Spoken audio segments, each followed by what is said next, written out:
ഇപ്പോൾ നമ്മൾ ഒരു ഗ്രൗണ്ട് തയ്യാറാക്കി കഴിഞ്ഞു അല്ലേ? നമ്മളൊരു പ്രവർത്തനത്തിലേക്ക് നീങ്ങാനായിട്ടുള്ള ആവശ്യകരമായിട്ടുള്ള ഒരു സജ്ജീകരണങ്ങളെല്ലാം ചെയ്തു കഴിഞ്ഞു. നമുക്ക് കടുത്ത സത്യസന്ധത ആവശ്യമുണ്ടെന്ന് മനസ്സിലായി. ഒരു തുറന്ന മനസ്സോടുകൂടിയുള്ള സമീപനം വേണമെന്ന് മനസ്സിലായി. വില്ലിങ്നെസ്, ഇത് ചെയ്യാനുള്ള അതിയായ ആഗ്രഹം ഉണ്ട്, അല്ലെങ്കിൽ തയ്യാറെടുക്കൽ നമ്മൾ തയ്യാറായി.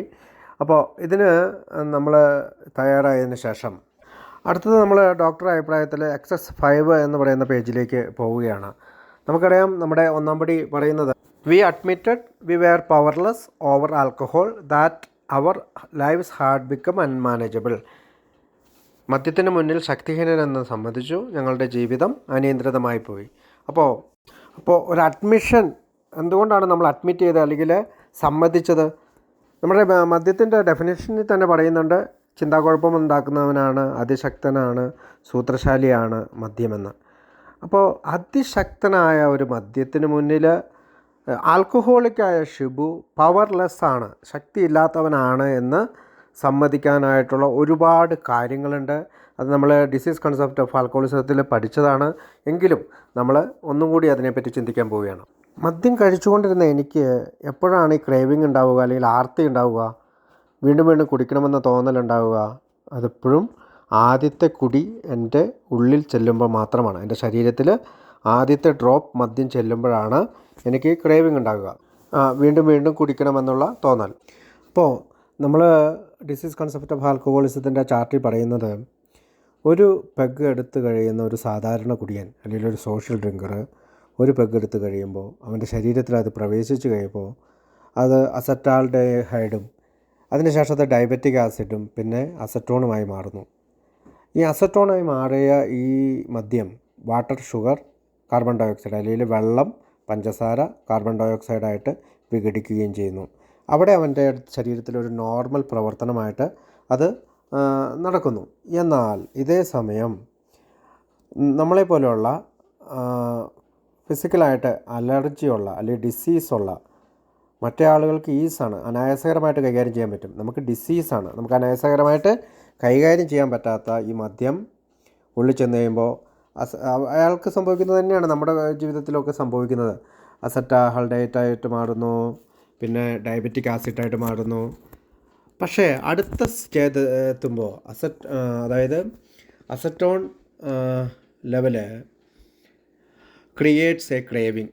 അതായത് ഈ അസറ്റോൺ എന്ന് പറയുന്ന മറ്റ് സാധാരണ മദ്യപാനിക്ക് അസറ്റോൺ ചെന്നിൻ്റെ ഇത് സാധാരണ നിലയിൽ വാട്ടർ, ഷുഗർ, കാർബൺ ഡയോക്സൈഡ് മാറുന്നു. പക്ഷേ നമുക്ക് അതൊരു സിമ്പിൾ കാർബോഹൈഡ്രേറ്റ് പ്രോസസ്സിലേക്ക് മാറുമ്പോൾ നമ്മളെ സംബന്ധിച്ചിടത്തോളം നമുക്ക് ക്രേവിങ്, വീണ്ടും വീണ്ടും കുടിക്കണമെന്നുള്ള ഒരാർത്തി രൂപപ്പെടുകയും നമ്മൾ 2, 3, 4 അങ്ങനെ പ്ലസ് ആയിട്ട് വീണ്ടും കുടിക്കാനായിട്ട് പോവുകയും നമുക്ക് റെസ്റ്റ്ലെസ്, ഇറിറ്റബിൾ, ഡിസ്കണ്ടൻറ്റ്, വീണ്ടും അസ്വസ്ഥനും ശുണ്ഠിക്കാരനും അസംതൃപ്തനുമായിട്ട് നമ്മൾ ഒരുപാട് കുടിക്കുകയും അതേ സമയത്ത് ഒരുപാട് കുറ്റബോധം, ഭയം, സെൽഫ് പിറ്റി, സ്വയം സഹതാപം, റിസൻമെൻറ്റ്സ്, നീരസം, മറ്റുള്ളവരെ കുറ്റം പറച്ചിലൊക്കെ ആയിട്ട് നമ്മളിങ്ങനെ പോവുകയും നമ്മുടെ പ്രോബ്ലം പിന്നീട് വർദ്ധിക്കുകയും ചെയ്യുന്നു. ഈ ഒരു പ്രവർത്തനത്തെയാണ് ശാരീരികമായ അലർജി എന്നും മെൻ്റൽ ഒബ്സഷനും എന്ന് നമ്മൾ കഴിഞ്ഞ പ്രാവശ്യം കണ്ടു.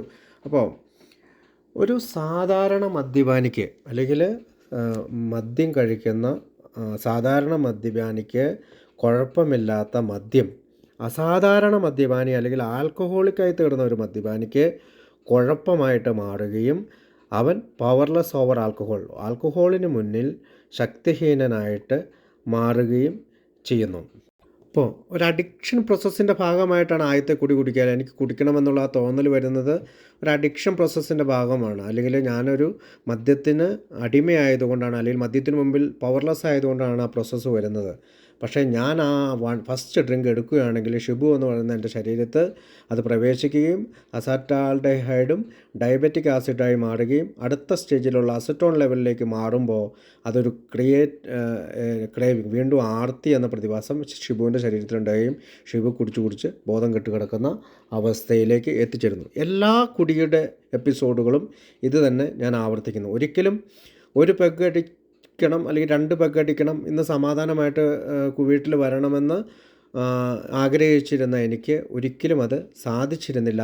എപ്പോൾ കുടിക്കുന്നുവോ അപ്പോൾ ഞാൻ ഈ പറഞ്ഞ പോലത്തെ ഒരവസ്ഥയിലേക്കാണ് ഞാൻ കടന്നു വന്നത്.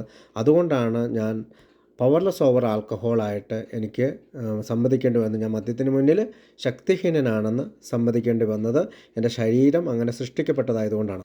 അതുകൊണ്ടാണ് നമ്മുടെ ഡോക്ടറുടെ അഭിപ്രായത്തിൽ ഡോക്ടർ പറയുന്നത്, ഇവർക്കും ഇവരെപ്പോലുള്ള ധാരാളം പേർക്കും പൊതുവായ ഒരു ലക്ഷണമുണ്ട്. ആർത്തി എന്ന പ്രതിഭാസമില്ലാതെ ഇവർക്ക് കൂട്ടി തുടങ്ങാൻ സാധിക്കുകയില്ല. ശാരീരികമായ അലർജി നമ്മൾ കണ്ടതാണ്. അതായത് ഏതെങ്കിലും ഭക്ഷണം, ഇപ്പോൾ നമ്മൾ കഴിഞ്ഞ ദിവസം പത്രത്തിൽ വായിച്ചു, പൊറോട്ട കഴിച്ചിട്ട് അലർജി വരുന്ന ഒരു മൈദ അലർജിയുള്ള ഒരാൾ, ഒരു പെൺകുട്ടി മരിച്ചു എന്ന്. അപ്പോൾ അവളുടെ ശരീരത്ത് പൊറോട്ട അല്ലെങ്കിൽ മൈദ ചെന്ന് കഴിയുമ്പോൾ അവരുടെ ശരീരത്തിലുണ്ടാകുന്ന ഒരു കെമിക്കൽ പ്രോസസ്സിങ്ങിലൂടെയാണ് ഈ അലർജിയായിട്ട് വരികയും മരണത്തിലേക്ക് നയിക്കുകയും ചെയ്തത്. അതേസമയം ആൽക്കഹോളിക് ആയിട്ടുള്ള ഒരാളുടെ മദ്യമാണ് ഒരു അലർജിയുടെ രൂപത്തിൽ വന്നത് വെച്ചാൽ വീണ്ടും വീണ്ടും കുടിക്കുക എന്ന് പറയുന്ന അലർജി രൂപത്തിലേക്ക് മാറുന്നു.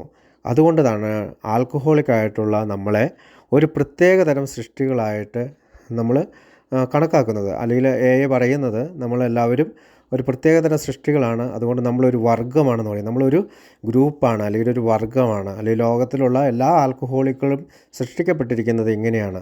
ഒരു പക്ഷേ എൻ്റെ സഹോദരിമാർക്കോ അല്ലെങ്കിൽ സഹോദരന്മാർക്കോ എൻ്റെ മറ്റുള്ള ആളുകൾക്കൊന്നും ഈ ക്രേവിങ് അല്ലെങ്കിൽ ഈ അലർജി വരണമെന്നില്ല. എൻ്റെ ശരീരത്തിനാണ് ഈ അലർജി ഉള്ളത്. അതുകൊണ്ട് തന്നെയാണ് ഞാൻ വീണ്ടും വീണ്ടും കുടിക്കുന്നത്.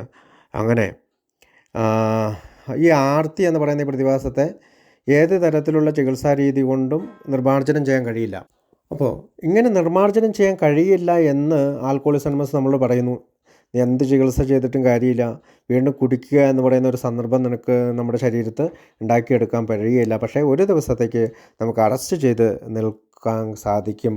പക്ഷേ നമ്മൾ ആൽക്കഹോളിസം അനോണിമസിൻ്റെ പ്രോഗ്രാം അല്ലെങ്കിൽ പടികൾ ചെയ്യണമെങ്കിൽ നമ്മൾ പൂർണ്ണമായും കുടിയിൽ നിന്ന് മാറി നിൽക്കുക എന്നുള്ള ഒരു പരിഹാരമാണ് ആദ്യം വേണ്ടത്. അതിനുശേഷമാണ് നമ്മൾ ഈ പടികളിലേക്ക് സഞ്ചരിക്കുന്നത്.